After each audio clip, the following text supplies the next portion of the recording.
रात का अंधेरा और आसमान में एक रोशनी तेजी से नीचे आ रही है, जैसे कोई तारा नहीं बल्कि कोई हथियार गिराया गया हो। वो रोशनी और तेज होती जा रही है। बादल फट रहे हैं उसके रास्ते से और जमीन पे खड़े इंसान के पास भागने का वक्त नहीं है। और फिर एक धमाका, इतना बड़ा कि आसमान से देखो तो पूरी धरती का एक हिस्सा सफेद हो जाता है एक पल में। एक शॉकवेव जो अपने रास्ते में हर चीज को मिटाता चला जाता है। पेड़, पत्थर, जमीन, सब कुछ खत्म। और उस धमाके से उठता है एक देवकाय आग का कॉलम जो जमीन से उठकर आसमान को चीर देता है। हजारों मीटर ऊपर जैसे धरती का खून बह रहा हो। जो बचता है उसके बाद एक क्रेटर, मीलों तक फैला हुआ। जहां पहले जिंदगी थी वहां अब सिर्फ खामोशी है, सिर्फ राख। जमीन अब भी धीमी आंच में जल रही है। दरारें चमक रही हैं जैसे लावा की नसें हों। और इस मिट्टी में अब कुछ उगने वाला नहीं है सालों तक। ये कहानी किसी साइंस फिक्शन मूवी की नहीं है। ये लिखा हुआ है हजारों साल पहले के ग्रंथों में, भारत के प्राचीन मंदिरों की दीवारों पे। इन दीवारों पे नक्काशी है योद्धाओं की, रथ की, धनुष की, और बीच में एक ऐसी चीज की जो किसी धमाके जैसी दिखती है। एक ब्लास्ट, पत्थर में उकेरा हुआ। गौर से देखो तो इस काविंग में एक तीर से निकलती हुई रोशनी है और उसके नीचे लोग गिर रहे हैं, आंखें ढांप रहे हैं, जैसे कोई चीज इतनी तेज चमकी कि देखना मुमकिन नहीं था। और अब अगर इस प्राचीन ब्लास्ट की कार्विंग को आज के न्यूक्लियर एक्सप्लोजन के साथ रखो तो एक अजीब सी सिमिलैरिटी दिखती है, एक कनेक्शन जो कोइंसिडेंस कहना मुश्किल है। हजारों साल पहले लिखी गई एक मैन्युस्क्रिप्ट ताड़ के पत्तों पे, संस्कृत में, उसमें एक हथियार का जिक्र है जो सब कुछ तबाह कर सकता है। और वो हथियार है ब्रह्मास्त्र। एक तरफ प्राचीन संस्कृत के श्लोक चमक रहे हैं, दूसरी तरफ आज के न्यूक्लियर वॉरहेड के स्कीमेटिक्स। दोनों अलग जमाने के हैं, लेकिन दोनों में एक ही चीज दिखाई दे रही है, टोटल डिस्ट्रक्शन का फॉर्मूला। तो ब्रह्मास्त्र है क्या? नाम में ही छुपा है रहस्य। ब्रह्मा यानी सृष्टि के रचयिता और अस्त्र यानी हथियार, मतलब खुद उस शक्ति का बनाया हुआ हथियार जिसने ये पूरा यूनिवर्स बनाया। सोचो, जिसने तारे बनाए, गैलेक्सी बनाई, टाइम और स्पेस बनाया, उसने जब हथियार बनाया तो वो कितना पावरफुल होगा। ब्रह्मा जी के हाथों में एक एनर्जी फॉर्म ले रही है, कुछ ऐसा जो पहले कभी एग्जिस्ट नहीं करता था। ये कोई साधारण तीर नहीं है, इसके अंदर गैलेक्सीज घूम रही हैं, सीक्रेट ज्योमेट्री उसके चारों तरफ ऑर्बिट कर रही है। ये कॉस्मिक वेपन है, compressed into something smaller than an arrow. लेकिन ब्रह्मास्त्र को चलाना हर किसी के बस की बात नहीं थी। इसके लिए सालों की तपस्या चाहिए थी। एक शिष्य जंगल में बैठकर आंखें बंद करके अपनी पूरी एनर्जी को फोकस करता था। सिर्फ तभी ये अस्त्र रिस्पॉन्ड करता था। जब मंत्र सही होता था तो योद्धा के चारों तरफ एक गोल्डन एनर्जी का चक्र घूमने लगता था। संस्कृत के अक्षर हवा में तैरने लगते थे और उसका शरीर अंदर से चमकने लगता था। और जब वो उठता था धनुष हाथ में तीर चढ़ा के, तो वो तीर से इतनी रोशनी निकलती थी कि आसपास का अंधेरा भाग जाता। एक इंसान के हाथ में भगवान की ताकत। लेकिन सबसे इंटरेस्टिंग बात यह है कि ब्रह्मास्त्र को एक्टिवेट करने के लिए एक स्पेसिफिक मंत्र चाहिए था। बिना उस मंत्र के ये तीर सिर्फ एक तीर था, बिल्कुल वैसे ही जैसे आज न्यूक्लियर मिसाइल लॉन्च करने के लिए एक सीक्रेट कोड चाहिए होता है। एक तरफ प्राचीन योद्धा अपने होठों से मंत्र पढ़ रहा है और वेपन एक्टिवेट हो रहा है, दूसरी तरफ एक modern military officer launch code enter कर रहा है। प्रोसीजर अलग है, टेक्नोलॉजी अलग है, लेकिन कॉन्सेप्ट बिल्कुल एक जैसा। और जब ये अस्त्र गिर जाता था किसी जगह पे तो क्या होता था? ग्रंथों में लिखा है 12 साल तक बारिश नहीं होती थी, जमीन बंजर हो जाती थी, घास तक नहीं उगती थी, सिर्फ मौत और खामोशी। और जो लोग उस एरिया में थे उनके बाल झड़ जाते थे, नाखून टूट जाते थे, अजीब बीमारियां लग जाती थीं जो कोई समझ नहीं पाता था। अब ये डिस्क्रिप्शन कहीं सुनी सुनी सी लगती है ना? 6 अगस्त 1945, एक बॉम्बर प्लेन शांत आसमान में उड़ रहा है। ऊपर से सब नॉर्मल लगता है, लेकिन उस प्लेन के अंदर कुछ ऐसा है जो दुनिया बदलने वाला है। और फिर प्लेन से एक बॉम्ब गिरता है, धीरे धीरे नीचे आता है। हवा में घूमता हुआ। उस वक्त नीचे के लोगों को पता भी नहीं था कि उनके पास सिर्फ कुछ सेकंड बचे हैं। और फिर एक फ्लैश, इतनी तेज कि सूरज भी फीका पड़ जाए। शहर का पूरा सेंटर एक पल में सफेद रोशनी में डूब जाता है। बिल्डिंग्स के शैडोज जमीन पे छप जाते हैं, परमानेंट। उसके बाद जो उठता है वो इंसानी हिस्ट्री का सबसे डरावना नज़ारा है। एक मशरूम क्लाउड, आग और धुएं का एक कॉलम जो माइल्स ऊपर तक जाता है, और नीचे शहर था ही नहीं। अब जो बचा था वो सिर्फ कंकालें थीं, इमारतों के ढांचे, राख। एक घड़ी जो उस पल पे रुक गई थी जब सब खत्म हुआ, और रेडिएशन जो अब भी लोगों को मार रहा था, बिना दिखे, बिना आवाज के। रेडिएशन सिकनेस, बाल गिरना, नाखून खराब होना, खाना जहरीला हो जाना, ये सब चीज़ें मॉडर्न साइंस ने 1945 में डिस्कवर की थीं। लेकिन ये एग्जैक्ट सेम सिम्टम्स हजारों साल पहले महाभारत के मौसला पर्व में लिखी गई थीं, word by word, detail by detail. आग के बिना शरीर जलना, पक्षियों का आसमान से गिरना, पानी का जहर बन जाना। अब दोनों सीन्स को साथ में देखो। एक तरफ प्राचीन ग्रंथ का डिस्क्रिप्शन, दूसरी तरफ न्यूक्लियर आफ्टरमैथ की रियलिटी। दोनों इतने सिमिलर हैं कि कोइंसिडेंस कहना ऑलमोस्ट इम्पॉसिबल है।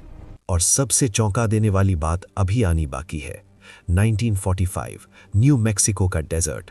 एक साइंटिस्ट खड़ा है सुबह के अंधेरे में। दूर एक स्टील टावर है। वो जानता है कि कुछ सेकंड्स में दुनिया बदल जाएगी। और फिर वो फ्लैश होती है। उस साइंटिस्ट का चेहरा रोशनी में नहाता है। उसकी आंखों में उस आग का रिफ्लेक्शन है, और उसके एक्सप्रेशन में कोई गर्व नहीं है, सिर्फ एक गहरा अंधेरा डर है। और उसके बाद जो उसके मुंह से निकलते हैं वो शब्द, वो किसी मॉडर्न साइंटिस्ट के नहीं हैं, वो भगवद गीता के हैं। Chapter 11 verse 32, now I am become death, the destroyer of worlds. और हिंदी में, अब मैं मृत्यु बन गया हूँ, संसारों का विनाशक।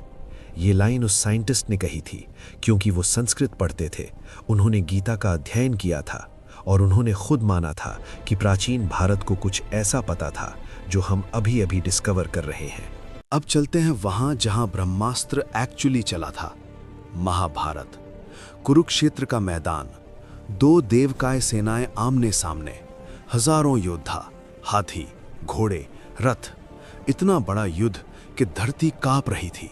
दोनों तरफ से सेनाएं अपनी पोजीशंस ले रही थी। हर योद्धा के चेहरे पे एक ही बात थी, आज या तो जीत होगी या तो अंत। एक तरफ थे अर्जुन, महाभारत के सबसे महान धनुर्धर।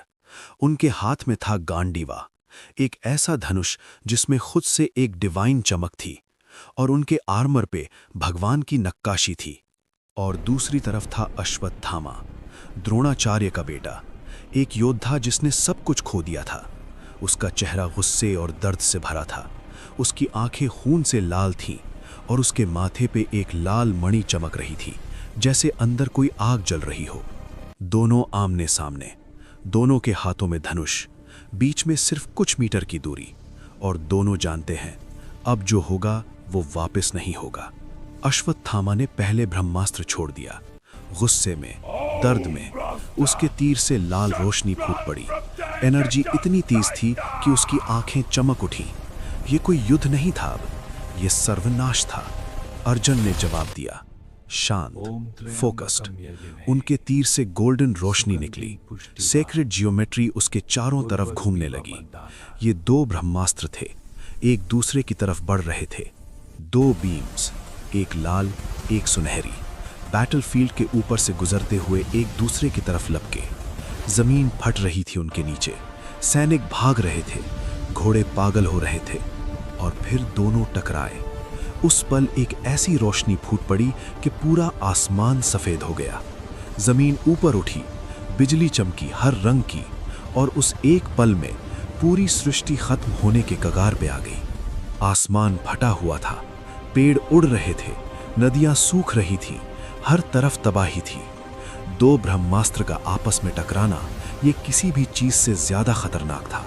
और मॉडर्न लैंग्वेज में इसे कहते हैं म्यूचुअली अश्योर्ड डिस्ट्रक्शन। वही कॉन्सेप्ट जिस पे पूरी कोल्ड वॉर टिकी थी। तब ऋषियों ने चीख कर कहा, रोको, अगर ये दोनों टकराए तो इस धरती पे कुछ नहीं बचेगा। वो दुनिया के सबसे ज्ञानी लोग थे, और उनके चेहरों पे सिर्फ एक ही चीज थी, खौफ। अर्जुन ने सुन लिया।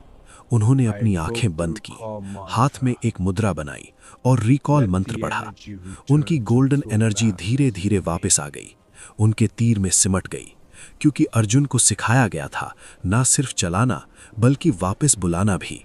लेकिन अश्वत्थामा, उसे चलाना तो आता था लेकिन वापस बुलाना नहीं।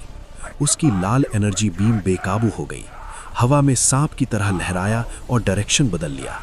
अब ये किसी और की तरफ जा रही थी। उत्तरा, अभिमन्यु की पत्नी, जो उस वक्त गर्भवती थी, एक रॉयल टेंट में छिपी बैठी थी और उस टेंट के बाहर से लाल रोशनी बढ़ रही थी। वो समझ गई थी कि मौत आने वाली है, ना उसकी बल्कि उसके होने वाले बच्चे की। लेकिन तब कुछ हुआ। बीच में आए कृष्ण, शांत, मुस्कुराते हुए। उनके हाथ से एक नीली रोशनी का शील्ड बना और अश्वत्थामा की पूरी डिस्ट्रक्टिव एनर्जी उस शील्ड से टकराई और रुक गई। कृष्ण के चेहरे पे एक शांत सी मुस्कान थी, जैसे उन्हें पता था ये होगा, जैसे उन्हें सब पता था। उनकी आंखों में कोई डर नहीं था, सिर्फ एक पीसफुल कॉन्फिडेंस थी, जो सिर्फ उस शक्ति के पास होती है जो सबसे ऊपर है। वो बच्चा बच गया। उसका नाम था परीक्षित, जिसने आगे चलकर पूरे भारत पे राज किया। लेकिन ये बात की है। पहले एक और रहस्य है जो आज तक सॉल्व नहीं हुआ। मोहिंजो-दारो। जब 1920 में पाकिस्तान के सिंध में मोहिंजो-दारो की खुदाई हुई तो आर्कियोलॉजिस्ट को एक शहर मिला, रिमार्केबली प्लान्ड, सीधी सड़कें, प्रॉपर ड्रेनेज। लेकिन कुछ चीजें थीं जो समझ में नहीं आई। इंसानी कंकालें अजीब पोजीशंस में पड़े थे, जैसे मौत अचानक आई थी बिना वार्निंग के। और सबसे अजीब बात, वहां की ईंटें, उनकी सरफेस पे एक ग्लासी लेयर थी, जैसे वो एक्सट्रीम हीट में पिघलकर जम गई हो। ये तभी होता है जब टेम्परेचर 1500 डिग्री सेल्सियस से ऊपर जाए, एक ही पल में। अब अगर इस विट्रिफाइड ईंट को निवाडा के न्यूक्लियर टेस्ट साइट के जमीन के साथ कंपेयर करो तो दोनों ऑलमोस्ट आइडेंटिकल दिखेंगी। Same fused surface, same crystallised pattern, 5000 साल का फर्क, लेकिन रिजल्ट एक जैसा। तो सवाल ये है कि प्राचीन भारत में क्या सच में न्यूक्लियर जैसी टेक्नोलॉजी थी? देखो, ये कहना बहुत बड़ा क्लेम होगा और बड़े क्लेम्स के लिए बड़े एविडेंस चाहिए, और वैसे एविडेंस अभी अवेलेबल नहीं है। लेकिन जो हम जरूर कह सकते हैं वो ये कि हमारे ग्रंथों में जो डिस्क्रिप्शंस हैं वो किसी साधारण कल्पना से कहीं ज्यादा स्पेसिफिक हैं। रेडिएशन के सिम्टम्स, वेपन्स के एक्टिवेशन कोड्स, दो अल्टीमेट वेपन्स के टकराव से सृष्टि के खत्म होने का कॉन्सेप्ट, ये सब कुछ ज्यादा एक्यूरेट है सिर्फ इमेजिनेशन के लिए। या तो ये इंसानी हिस्ट्री की सबसे इनक्रेडिबल कोइंसिडेंस है, या फिर हमारे पूर्वजों को कुछ ऐसा पता था जो हमने अभी दोबारा खोजा है, और शायद कुछ ऐसा भी जानते थे जो हम आज भी नहीं समझ पाए। और आज दुनिया में 12,000 से ज्यादा न्यूक्लियर वॉरहेड्स हैं, हर एक में इतनी ताकत कि पूरे शहर मिटा दें। हमारे पास ब्रह्मास्त्र है, मॉडर्न वर्जन में, बंकर्स में, सबमरीन्स में, रेडी टू लॉन्च। बस सवाल यह है कि हमारे पास इसे वापस बुलाने का मंत्र भी है। सोचिए, और अगर इस वीडियो ने आपको सोचने पे मजबूर किया तो सब्सक्राइब कर लीजिए। ऐसी और कहानियां आने वाली हैं जो इतिहास को बिल्कुल नई नज़र से दिखाएंगी।